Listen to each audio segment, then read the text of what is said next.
Hi everyone, this is Margarita with City Gal Papeterie.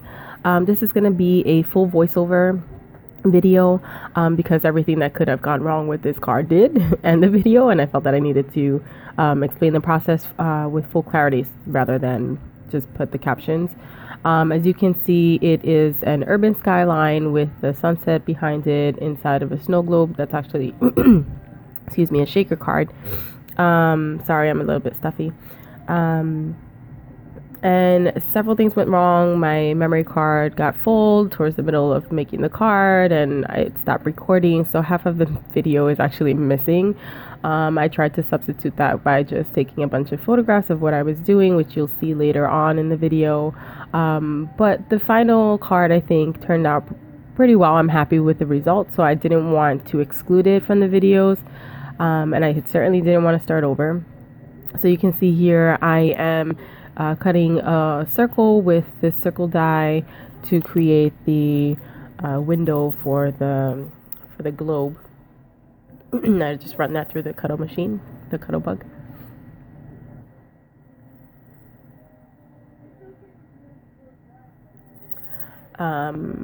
And so I had done some watercolor work before on my table, and I did not wipe it off, and so I had some stuff on my paper, so that's how things started to unravel.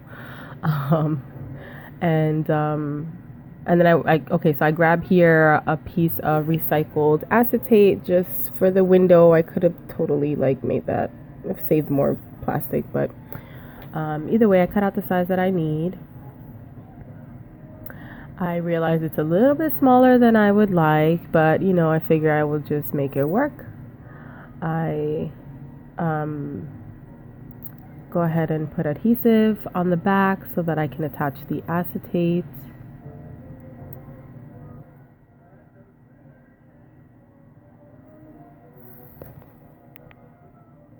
Try to make sure it's clean. With this little piece, I am going to create sort of a sidewalk look for the buildings to sit on, stand on, glue them on, I don't know. You know what I'm saying. And I'm looking for some colors to make the sidewalk act like asphalt color. I use this white pearlescent color, and then the black color, I didn't come on the video, but it's just a black gelato. And then I rubbed on this small piece of glass that I use for watercoloring. I didn't want it to look like strokes, so I dry it off a little bit, and then I kind of just smush it all over. As you'll see, I just smush it onto the glass to give it a more organic look.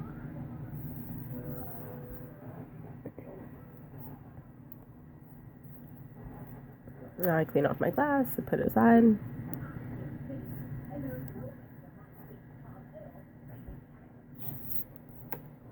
It also helps if when you're creating cards or any projects that you have more space to work with. I don't have a lot of space on my little table, so it gets full really quickly.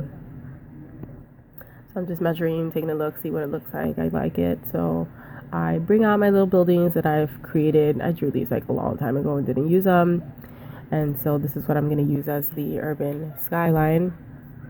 I attach where I want the first few buildings. Just trying to figure out the placement for everything. I know that I want those 3 buildings in the back, so I've got to, prop adhere the first thing towards the front. The first building is like towards the front. I glue that. I totally should have used double-sided tape and not glue, because the contents of the shaker card, you don't see it in the video because it gets cut off, but they start coming out because I used just a little bit of glue and not full adhesive. So please learn from my mistakes. Don't do that. You want to use double-sided tape, cover as much as you can so that you can seal it in. Here I'm cutting a piece of watercolor paper so that I can create the sunset in the background. I really like these watercolors. I think they're called the LuminArte. They're very pearlescent and very bright. They have lots of pigmentation and they come out really beautiful. So I just set up the colors in the order that I want to use them.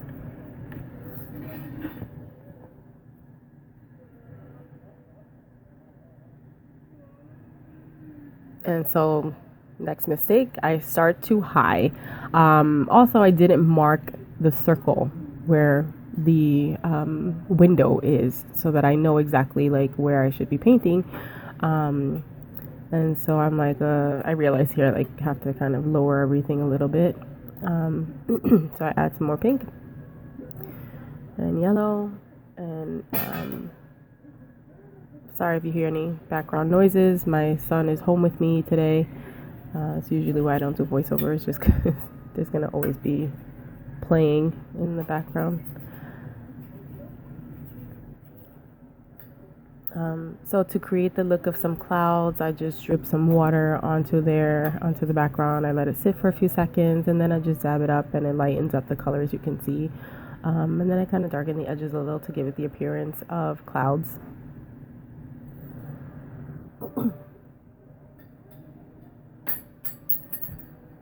And there I'm checking how it looks. I thought it looked really, really good, but the measurements were just like, they just weren't off.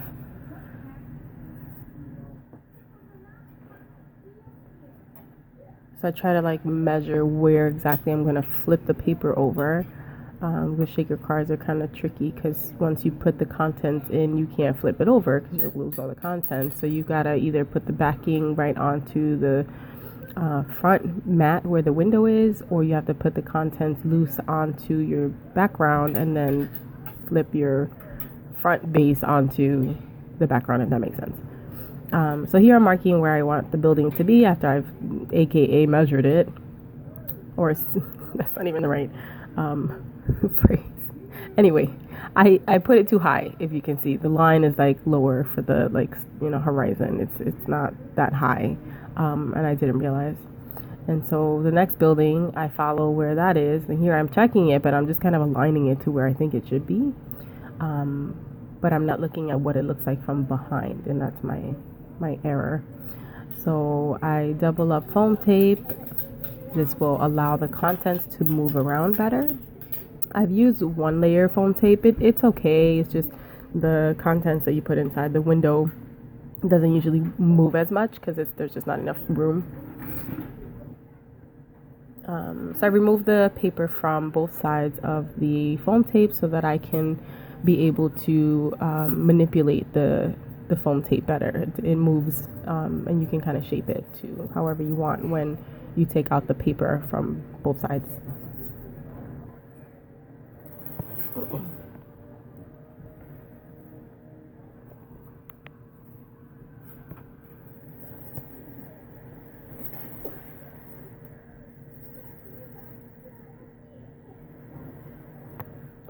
So whenever you make a shaker card, you want to make sure you cover the full like outline of your window because you don't want your contents to fall out. My contents fell out anyway, but that was not because I didn't put enough foam tape. It was because I didn't tape down the front, the sidewalk piece. So they were kind of little beads were escaping from that side.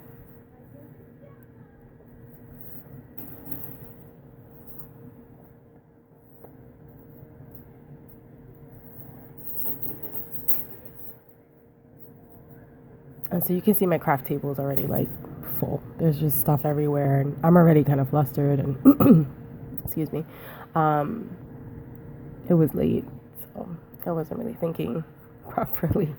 Also, another mistake: I didn't decorate the front of the card before putting all of this tape on it. So please don't do that. You want to decorate, or you want to put patterns or whatever you're going to do to the front of your card. You want to do that first. Maybe even before you cut the circle. I didn't, mostly because I wasn't really sure what I was gonna do, and I figured it would just come to me later on. Another mistake that I made, I put way too much. I put too many glass beads on the inside. I don't know why I felt like more was better. No, it was not in this case. I add some glitter. It's just way too much inside of this small window. And then I put the backing on it. I cross my fingers, I flip it over, and you'll see the horizon is too high. And then I lose the rest of the video. So and then, right after this, I gently like remove the backing, I realign it, I put the horizon back on, and then I start working on the front of the card. So I use the Elegant Writer, which if you're not familiar with, it's reactive with water. So whatever you draw with it, if you touch a watercolor brush to it, it's gonna kind of soften the edges, soften the look, and it kind of also has a sort of not pearlesque, but it's got like a purpley kind of look. There's some other like undertones that show up once you touch it with water. And so I'm creating all these sort of cracked look, like just cracks in the background. And then I'm gonna trace that over with my watercolor brush, my aqua brush, and you can see it kind of softens the lines from the Elegant Writer. And you can also see the beads, like there's just tons and tons of beads. So it kind of worked out that they were escaping because I was able to kind of get out some of the excess. Then with the same watercolor paints, I make this sort of brick color using this dark red and the dark orange. And I just watercolor the background. Another mistake I made, this is not watercolor paper, it's regular white cardstock. So it does curl a little on the edges. I put the mask, the same circle that I cut out in the beginning, I just put it in the middle because I want to do some spritzes and splashes with the same red color that I had left over. So you can see that's just the red splashes of the watercolor paint that I had left. And then I also follow that with some white splashes, which I didn't fully capture, but I take white acrylic paint, I spritz a little bit of water to thin it out, and then I just splash that with the brush onto the background.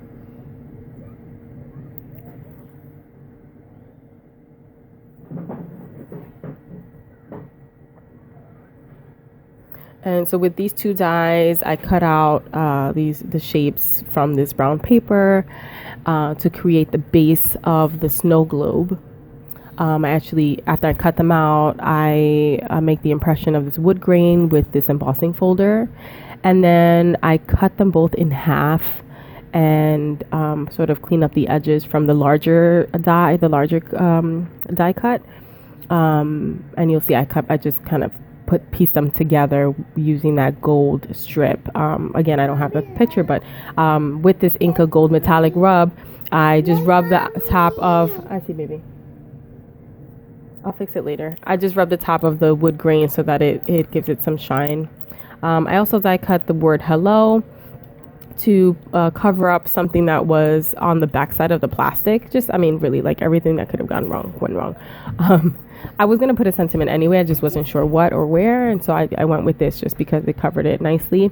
I put it through my Xyron sticker maker so that I can stick it on.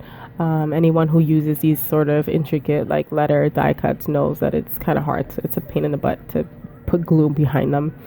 And so I use this, why